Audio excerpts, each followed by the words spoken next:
नमस्कार दोस्तों, स्वागत है आपका मेरे चैनल नॉट ओनली एस्ट्रो पर।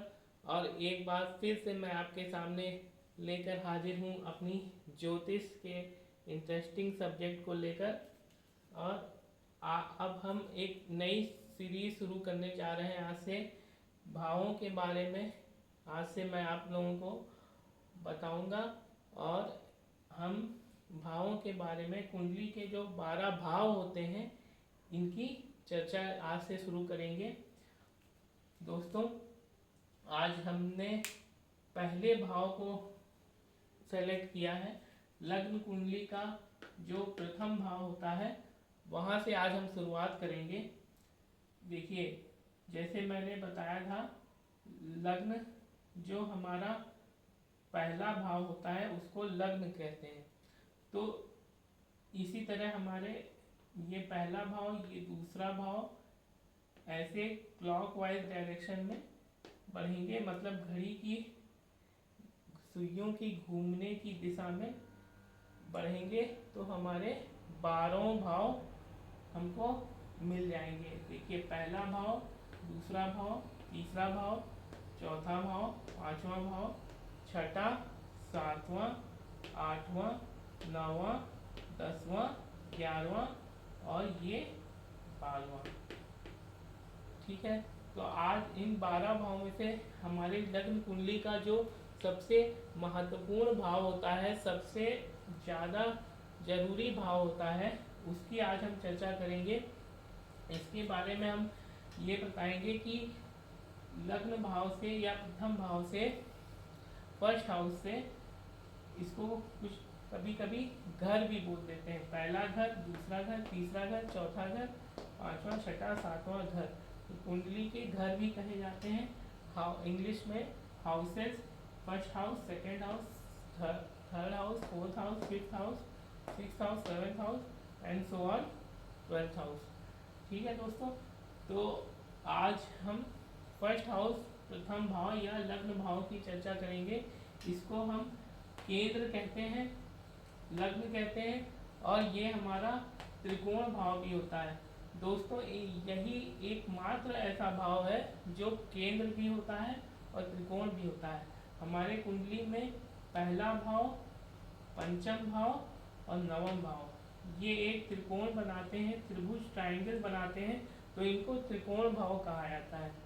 लेकिन पहला भाव, चौथा भाव, सातवां भाव और 10वां भाव, ये हमारे केंद्र कहे जाते हैं। तो इस प्रकार हम देख रहे हैं, पहला भाव केंद्र में भी आ रहा है और त्रिकोण में भी आ रहा है। ठीक है दोस्तों, तो ये कुंडली का सबसे मुख्य भाव हो जाता है, क्योंकि ये हमारे शरीर को प्रदर्शित करता है, हमारे रंग रूप, बुद्धि, विवेक को प्रदर्शित करता है। मतलब ये है कि हम कुंडली के, जन्म कुंडली की, लग्न कुंडली के प्रथम भाव से हम शारीरिक रचना को देखते हैं, अपने रंग रूप, व्यक्तित्व अर्थात पर्सनालिटी को देखते हैं।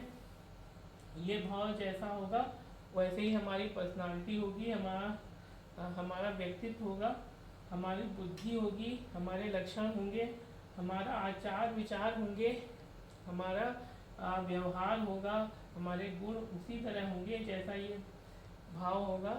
अगर मजबूत है तो हमारे पर्सनालिटी में एक मजबूती होगी। स्वभाव है, हमारा स्वभाव प्रदर्शित करने वाला भाव है ये। विवेक, इससे हम देखते हैं, अपनी बुद्धि, विवेक देखते हैं। और भी चीज़ें हैं, जैसे यश, मान, प्रतिष्ठा, इस पहले भाव से देखी जाती है। सुख दुख हमें कितना मिलेगा, ये देखा जाता है। वैसे तो चौथा भाव दोस्तों, पहला, दूसरा, तीसरा, चौथा भाव हमारे सुखों का भाव होता है, लेकिन पहले भाव से भी सुख दुख देख सकते हैं। प्रवास, हम कहाँ प्रवास करेंगे, कहाँ रहेंगे, कहाँ आएंगे जाएंगे, वो देख सकते हैं। तेज, हमारा तेज कितना है, हमारे शरीर में हमारे देखने से कितना तेज प्रदर्शित होता है। हमारी इच्छा शक्ति अर्थात हमारे अंदर लगन कितनी है, किसी भी काम को करने की कितनी इच्छा शक्ति है, कितनी दृढ़ इच्छा है हमारे अंदर, ये हम पहले भाव से देखते हैं। प्रारब्ध योग मीन्स पिछले जन्म में या अपनी पास्ट लाइफ में हम कौन से कर्म कर आए हैं, जो भी कर्म करके आए हैं उनका जो फल है वो हमको किस प्रकार मिलेगा, पहले भाव के हिसाब से मिलेगा। जो हमारे संचित कर्म है वो हमारा, वही हमारा प्रारब्ध होगा, वो हम किससे देखेंगे, पहले भाव से देखेंगे।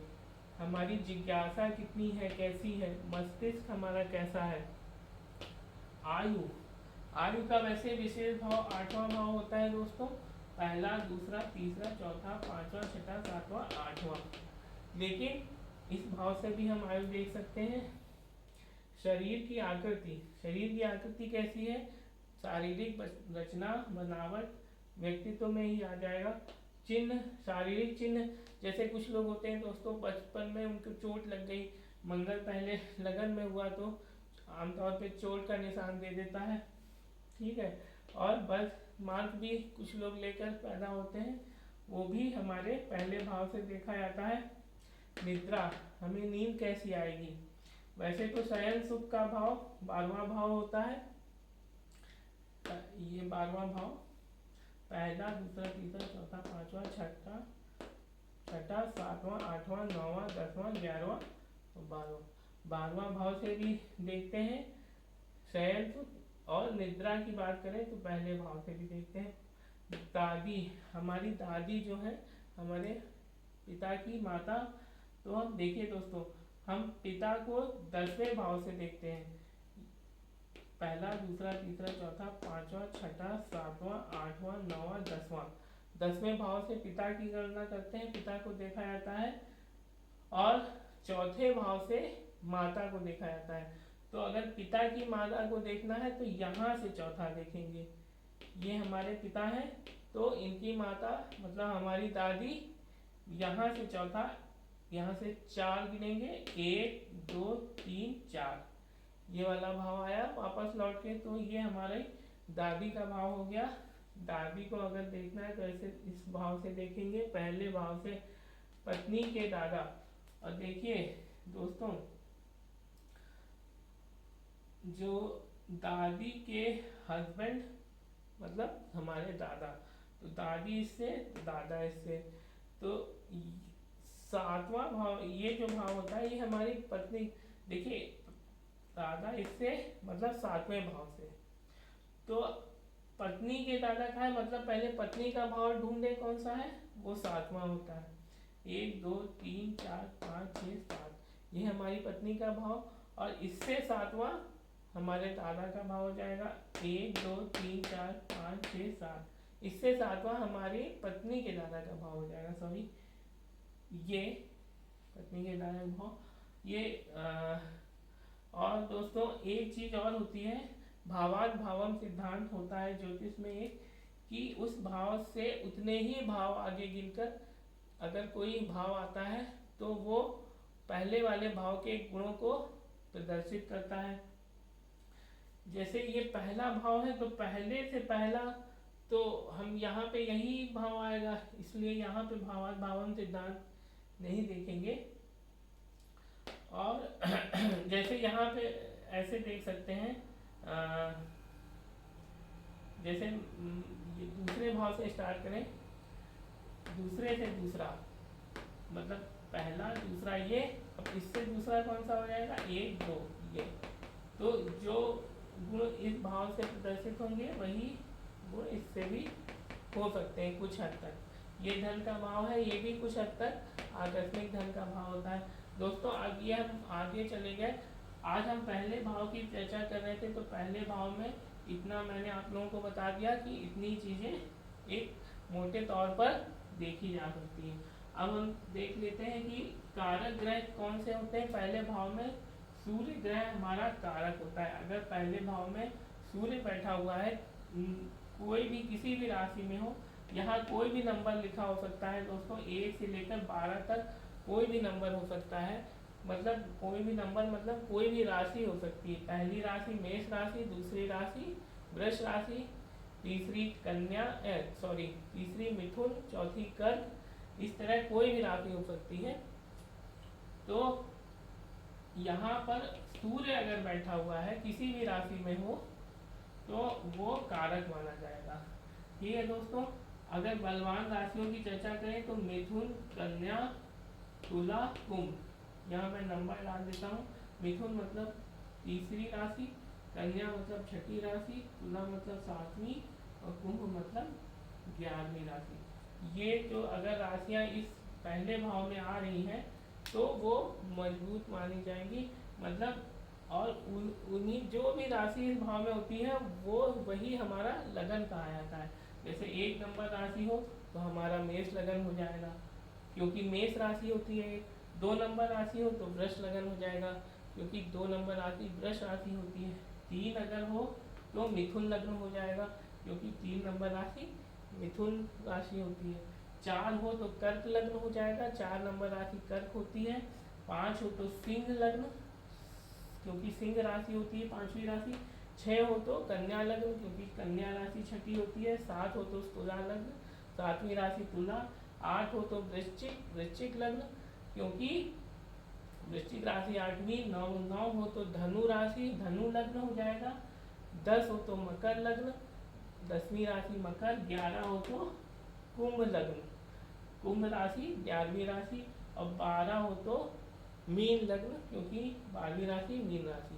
ठीक है दोस्तों, ये हमारी 12 कोई भी राशि 12 में से यहाँ पे आज लिखी हो सकती है, तो वही हमारी लग्न हो जाएगी। ठीक है, लग्न कुंडली की चर्चा हम लग्न देखकर करते हैं। पहला भाव सबसे मेन होता है इसमें, क्योंकि ये केंद्र भी कहा जाता है। केंद्र मतलब सेंटर पॉइंट। और त्रिकोण भी कहा जाता है। त्रिकोण पहला, 5वां और 9वां ये हमारे कुंडली के विशेष भाव होते हैं दोस्तों। ठीक है, मजबूत भाव होते हैं, योग कारक भाव होते हैं। ठीक है, शुभ भाव की श्रेणी में आते हैं। वैसे ही सबसे शुभ जो माना जाता है वो पहला भाव माना जाता है। 9वां और 5वां भी शुभ माना जाता है, ये मैं आपको आगे बताऊंगा। पहले भाव में आज इतना ही, तो यहीं पर मैं अपनी चर्चा को विराम देता हूँ।